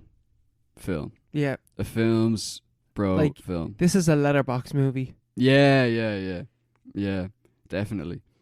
But yeah, no, I liked it. Like I liked it. I wouldn't watch it again now because it's 2.5 hours long. And what would you rate it on Letterboxd? What would I rate it on Letterboxd? Yeah. I'd have to give it a 4 just for the clout. Like I gave it a 2. You gave it a 2. You gave 8.5 a 2. Man, what sacrilege! Proper hurt, man. I'm making the cross sign. Christ compels you. Oh, it hurt, man. It pained me. It pained. Jeez, have you gotten any hate in the inbox yet? Oh, let me tell you, the masses are after you. The Catholic guilt is eating me alive. That's the thing. Yeah, this should appeal to us, the Catholic guilt vibes, you know. But yeah. What can you do? Yeah, mad dreamy. Same rating on Letterboxd as Halloween Kills. Here, come on, like. That's bad out. 8.5 is way better. 8.5 is like the best 2-star film I've ever seen in my life. Yeah, my God, I hope so. But like, Halloween Kills should be half a star, 1 star max. 1.5 star. That's a 1.5 star film. Yeah, it is a 1.5 star That's a 1.5 film. star film. So I gave it 2 stars. But the more I think about Oh, it, you only do 4 stars. but the more I think about it, the more it's a 1. Yeah. Yeah. I don't know. Yeah. What can you do? We move on to the news section. Right on to the news. The new act. So the new Morbius. Morbius? Norbius. Norbius? Norbit is now a superhero. Eddie Murphy's back with a bang. No, Morbius, is that how you pronounce this? Yeah, I think so, yeah. The new trailer dropped. It did. And it looks fucking awful. It dropped like a turd in the bog, you know? It's like curling in. I don't know about that one now. I think Jared Leto's just poisoned. I think she just stay out of anything related to superheroes after what 100%. After what happened. He's also kind of creepy. He's a bad vibe, isn't he? He's the kind of person things will come out about him. They already have. Fact. Yeah, I know, but serious illegal things will come out. Yeah, he's a cult leader and all that stuff, but he will be in jail in a few years. You've heard that here first. That guy is not gonna last. They shouldn't have attached a whole franchise to him. He was the Joker, man. He's the Joker, baby. He's the Joker. But this trailer, it's terrible. Well, it's actually. Is it that bad? If it wasn't Jared Leto, it just looks mad confusing. Yeah. Are you Batman? Are you Batman? Are you what Spider-Man do you exist in? Is Venom a thing in your universe? What is going on? And I feel like the intent was, MCU, they're doing the metaverse stuff. We could make references in our trailer to other franchises that are adjacent in to Marvel. We have Venom. We can reference that. The same studio does that. We can, we can have Tobey Maguire's Spider-Man as a backdrop in in a spray paint, whatever. Is that what the intent was to do? Because it doesn't come across like that. It just looks mad confusing. Yeah, I don't know what the fuck they're trying to do. And Michael Keaton is in this movie. Michael Keaton is in this movie as Rhino. Look, read that line there. Michael Keaton pops up and is credited in the film as the Spider-Man Homecoming character Adrian Toomes. And we get a glance at the Daily Bugle, which says Rhino on the loose. No. Adrian Toomes is Vulture. I'm pretty sure. Oh right, yeah. Well, he's in the film as Vulture. He is. So is he Vulture? Is he the same Vulture as MCU Vulture? Yeah. When does this take place then? I have no idea. No idea. Very, very strange. Very strange. Yeah, this is not going to be good.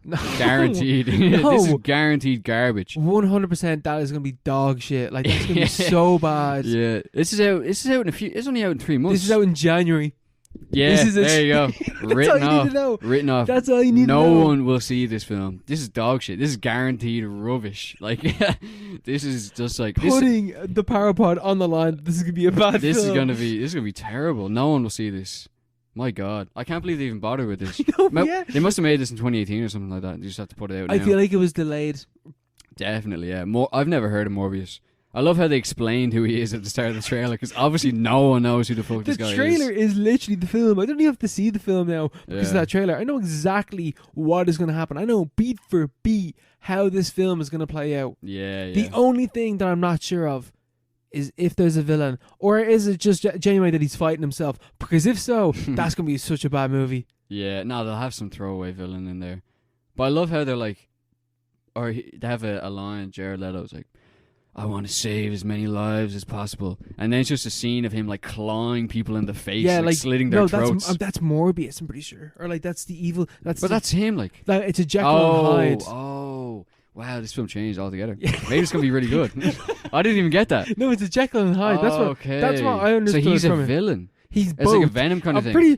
Because when he's still a human, he still has super strength, so he can act as a hero with that. But then the thing inside of him comes out and is a super villain and just massacring people. It's an animal, but the other side of him is a genius doctor that has super strength and is hearing all this shit and can fly. Yeah, I didn't get that. Wow, but that's what I understood from the trailer. Yeah, that probably is. That sounds a lot more. That makes a lot more sense. But that still sounds like a lot of shit, doesn't it? He's gonna be fighting himself. Fighting himself, but that's just Venom, isn't it? I haven't seen Venom.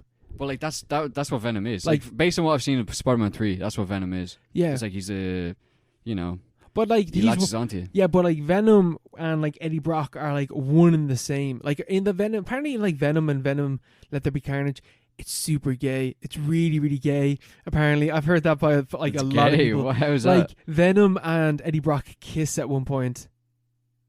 What? Like Venom, How? because Eddie Brock doesn't have Venom on him, and Venom is on Eddie Brock's girlfriend, and we get a really hot Lady Venom, and Lady Venom picks up Eddie Brock and then kisses him, and then transfers back onto Eddie, and then it's Eddie and the girl kissing, and then afterwards it's just like, oh, thanks for that kiss, and she's like, oh no, that was your buddy, but like that's her trying to cover herself. But like she's not wrong. Like Venom did kiss Eddie Brock rather than she did. Yeah, because Venom is like so all weird. over. That's so bizarre. I don't think we're gonna get a Morbius kissing himself scene in this. So this is gonna be shit. Yeah. That sounds like you gotta have that in there. Yeah, that it just looks a bit rubbish, doesn't it? Yeah, it just looks a bit rubbish. Jared Leto should stay away. You really don't like Jared Leto. Oh no, he's just. I don't blame you, man. Like, look at that photo. I think he's a bit creepy. Like it's up, man. It's just like he's just creepy. All those stories of him at fucking in Suicide Squad, like that is just there's no coming back from that. And he's a cult leader, like and he's a cult leader. Like he's get him out. Out. Plus, he's 50 years old. He's nearly 50. You know. What films has Jared Leto even been in besides? He's been in Dallas Buyers Club. He's in everything. He's like in Blade Runner. 2049. He is in Blade Runner. He's gonna be in House of Gucci. House of Gucci. Oh yeah, he's done himself up for that. That actually doesn't look that bad. He's in Fight Club. He's in Requiem for a Dream. Oh, he is in Fight Club. Yeah. Sure, yeah, he's in American Psycho. Okay, yeah, he actually is in loads. He is in loads. Wait. How old is he? 49. He's 50 years old. He's 50 years old. He's like drinking the blood of children. Guaranteed. Look at him. Guaranteed on a regular basis. That is guaranteed. There's no way. Wait, how old's Brad Pitt then? I mean, jeez, he's nearly 60. What? Well, Brad Pitt's like, man, he looks great for 60. Well, like he looks. It's like this guy could be in his mid 50s. You know. Yeah. Whereas Jared Leto looks like he's 30. He's late 30s. Guaranteed. Jesus, man, this looks so bad. Guaranteed, he's doing something weird. Like, look at that. I guarantee you, he was doing something fucked up and illegal to maintain those looks. I guarantee you, on some kind of island somewhere. Definitely, it's all going to come out. We're going to be vindicated. The Parapod will be vindicated. We'll have our day in court as well.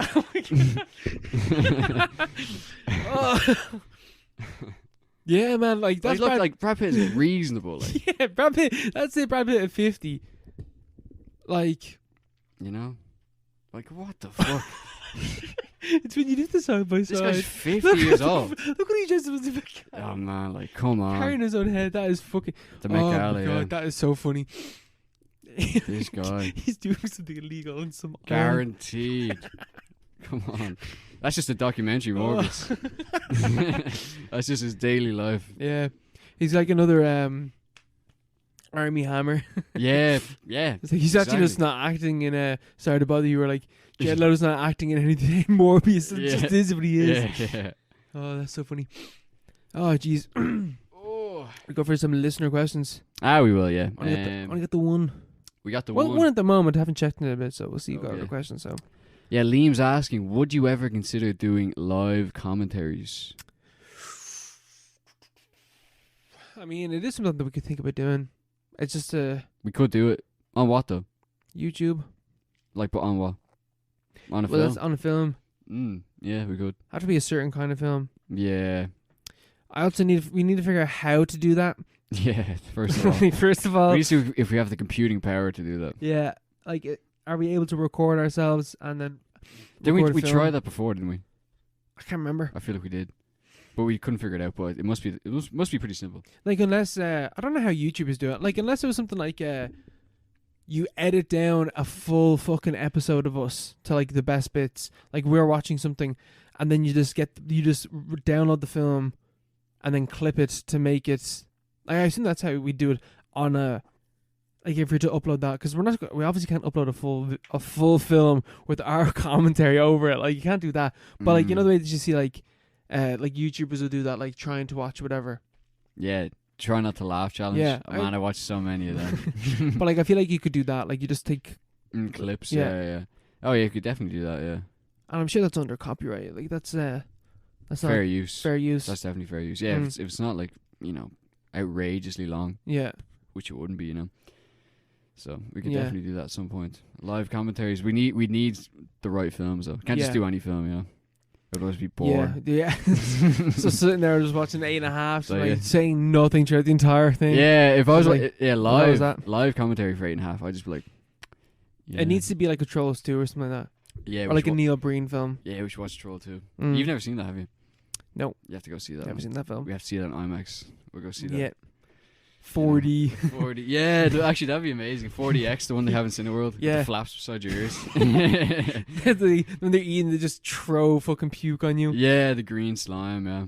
That'd be cool. There we go. That's part of Pod Adventure. Yeah, maybe. Maybe. Would you do a fucking... Would you be up for doing that? Because that's like another whole thing we'd have to plan around as well. Yeah. Yeah, of course. Yeah. But like we could do that even if we couldn't plan around it, we could just do it as a Wednesday and be like, oh, by the way, we've uploaded this. And you could also do it over Zoom. Yeah, we could, yeah. But like the vibe. Yeah. Yeah, it's better in person.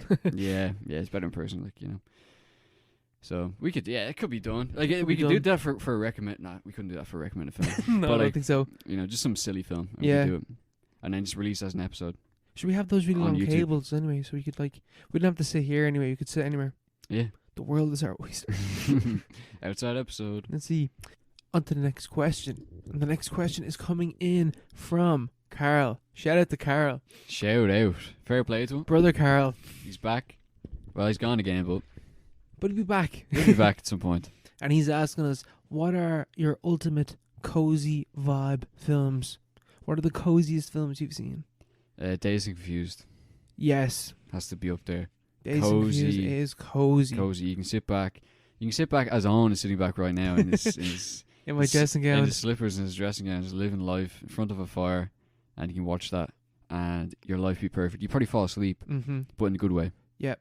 You just drift off peacefully, as we all want to at the end of the day. Yep. It's a perfect 7 o'clock movie. Yeah. On a cold night. A cold winter night. Absolutely perfect. Or like an 8 o'clock, because then you're asleep before 10. Yeah, you don't want to be going to bed too early, yeah. But yeah, that'd be mine. That'd be the first one that comes to mind anyway. Yeah. 100%. SpongeBob SquarePants movie. Absolutely. Yeah, absolutely. You get that nostalgia too. There's been times I've watched that just randomly. Like in the morning, wake up and I'm like, I feel like I want to watch that. Yeah. And it's just like Sunday morning movie. Yeah, exactly, yeah. That's absolutely. SpongeBob movie. It's just like it hits all the right spots. Yeah. You want that, and I feel like you want something that's what's nostalgic? Not nostalgic though. Something memorable. Something that you've seen before. Yeah, something that you're comfortable with. You're not there like 8.5. It's like, what does this mean? Yeah. Yeah, my cozy watch is fucking martyrs. Yeah. Irreversible. The psychopath list. Yeah. Yeah, no. But there, no, 100%. I think something like a good Disney movie as well. Yeah, absolutely, yeah. Like, what about what are your favorite like Disney films then? Disney films. Like, what are your classic childhood Disney film? I don't know. I wouldn't know now. Beauty and the Beast. Beauty and the Beast. It's cozy. Is that a cozy watch now? Halloween night, I didn't even feel like it was Halloween. I was like, it's like I'm just cozy here. Yeah. Listen to this good musical. Shrek 2. Shrek 2. Shrek 2. Shrek 2. Shrek 2. That beats it, but that's versatile. You can watch that in any situation. You watch that before you go to war, and you'd be like, you'd be straight into the battlefield, like fall onto fucking muskets for your mates, like Perfect. Let's do this. Perfect Prinks watch. Yeah. And perfect after sesh watch. Yeah. Keeps you going. You're just that guy just constantly watching Shrek 2. It's like, he's like, you're in a nightclub or whatever, and someone's like, "Here, you come for a walk?" And you're like, "Yeah, come on," and you just go in and you're just watching Shrek 2 on your phone. Yeah. You're like, "Right, let's go." Let's do this. You're just watching the Look alive. Just in the jacks with your mate. Yeah, absolutely. There's never a wrong time. No. Never a wrong time. Always pull that out. Yeah, of course. What are some other cozy watches? I feel like Lord of the Rings would be cozy. I don't know. I wouldn't go for that. That wouldn't be my choice. Would you go for something long or something short? Short now. I wouldn't. Short. Something long, I just fall asleep. Yeah, but like if I'm in a cozy mood, I'd just fall asleep. In a cozy mood though. I'd like something 90 minutes. But I think a nice long film. Because I feel like watching if I was to watch Lord of the Rings, I would just be thinking of like memories of watching it with my dad when I was younger. Because my dad watches those religiously. That's like a nostalgia thing. Like going back to SpongeBob, you know. Yeah. That could definitely work. Yeah. Also TV shows. You know, you have to think of TV shows. Sopranos is pretty comfy. Definitely very, very comfy. You can fall asleep watching that, but you have sort of seen it before though. Yeah, I'd say. Yeah, Iron Giant, cozy. That's cozy. That is super cozy. Very cozy. But Woods as well. The Woods as well. The Woods, yeah, the whole kind of setting. Fantastic, Mr. Fox. Yeah, that's also cozy. Sorry, where are you talking about? Iron Man or Iron Giant? Iron Giant. Well, it's quite sad at the end, so don't. So make sure you fall asleep first. Yeah, you have to fall asleep. Ignore those last 15 minutes. Because that'll wake you back up. Yeah. Fantastic Mr. Fox though, cozy. Yeah. Wes Anderson kind of works in that way. Yeah, but I don't know the colors in Fantastic Mr. Fox. Yeah, they're more like earthy or something like that. Autumnal. Yeah, yeah. It's the perfect for right now, you know. Yeah. For next few weeks, this is the Fantastic Mr. Fox watching window. Yeah. Beyond that, I've watched it twice this year. The Criterion Collection just came out. I could go for a third watch this year. It has to be done. Yeah. It has to be done. I could do that. Why not? Yeah, cozy films. Yeah. That's the vibe, you know. It is the vibe. Or you could listen to Parapod. Also, autumnal colouring. Yeah, of course. Orange. I had another one. Do you think of the TV shows? Simpsons, cozy. Oh, man. Every day. Yeah. Every day. If I'm on evenings, come home. Stick on the Simpsons. Stick on a Goodfellas pizza. Mm-hmm. I go to bed, you know. I don't feel guilt about eating the pizza because I'm asleep straight away because I'm just like ready. I'm like I've hibernated. I'm ready to go. You know, I'm watching The Simpsons. I've been lulled into like I'm in the dream world already. Yeah, you know, and it's also funny. And it's also good fun. Yeah, but that's also a reliable show. Yeah, exactly. Like first 10 seasons, pretty much any of them, all does the same job. Yeah, Bob's Burgers is like that for me now. Yeah, man, Bob's Burgers is good. Yeah, it is good, isn't it? It is good. Yeah, I used to watch that a lot. That was like the last thing I watched on TV regularly. Yeah, I'd watch it on Comedy Central whenever it was on. It's on Disney Plus. Oh, is it? Yeah. I don't know if I'd watch it like episode by episode. Maybe just leave it on in the background. Season 4. I'm watching season 4 at the moment. I've been watching this with Isabel. Season 4, really, really good. Like it's really like hit its stride, and like every episode. Like I'm just like this is really good. It's just a really good cartoon. Yeah, I really liked it. Yeah, it's very funny, but it's also like it's not that funny, but in like a cozy way. In a cozy way, you're not like woken up like uproarious laughter. You know, there's some bits that do like I just find Teddy. Do you know who Teddy is? No. Teddy's like the guy that like knows the family. He's one of the side characters. They had an episode of him where he went into the Belcher's gaff to fix a pipe or something, and it ends up getting caught as Santa. And and then the fucking fridge falls on top of him. It was funny. It actually was just funny, like, and like I hadn't laughed at the show like that before, but that was very good. Good shit. Good stuff. Scrubs is cozy too. Scrubs, yeah, it's definitely that's a lot of TV stuff. Yeah. Friends, I don't think I would find Friends cozy. No, I wouldn't. I wouldn't be on that train now. I don't really get it. Even though it's always there. Yeah, it's always there, but it's also like Monica and Phoebe just get in my head. Also Ross, I don't like he complains so much. It's just like, shut up. Yeah, shut up, you know. But like that's not what Joey. But yeah, basically Joey and Rachel. Yeah. If it was just them, centered around them, I could watch them. But the others, I just don't like the others. Yeah. I don't like them. I have to agree. Yeah, I do understand that. I do like Chandler though. Chandler's alright. Yeah, he's grand, but he's kind of like in the middle, you know. Yeah. But Phoebe, I hate Phoebe. She's so annoying. I don't she's understand. so irrelevant to She's completely irrelevant. She's not funny at all. I don't get it. I just don't understand it. But that would keep me awake at night. Aside from watching the sleep paralysis. Oh god. Yeah. Yeah. No. Cozy vibes. Cozy vibes. I have to love them. November vibes. November vibes. And we are here. Here we are. You know. Is our recommended film cozy? Is it? Our recommended film is not cozy at all. It's David Lynch's Mulholland Drive. A film heavily inspired by 8.5. Yes, very much so. Or at least the director, that is. Yeah, surrealism. A lot of surrealism going on here. Very confusing film. And it's also quite long. Yes. But everyone knows it in some kind of way. But not in an 8.5 kind of way. In the fact that everyone knows the name anyway. You know. And I'm not sure where you can see it. But it's available online, you know. Yeah. If you YouTube. know, if you know what we mean. I think you can rent it on YouTube. Or at least you can rent it on Rakuten.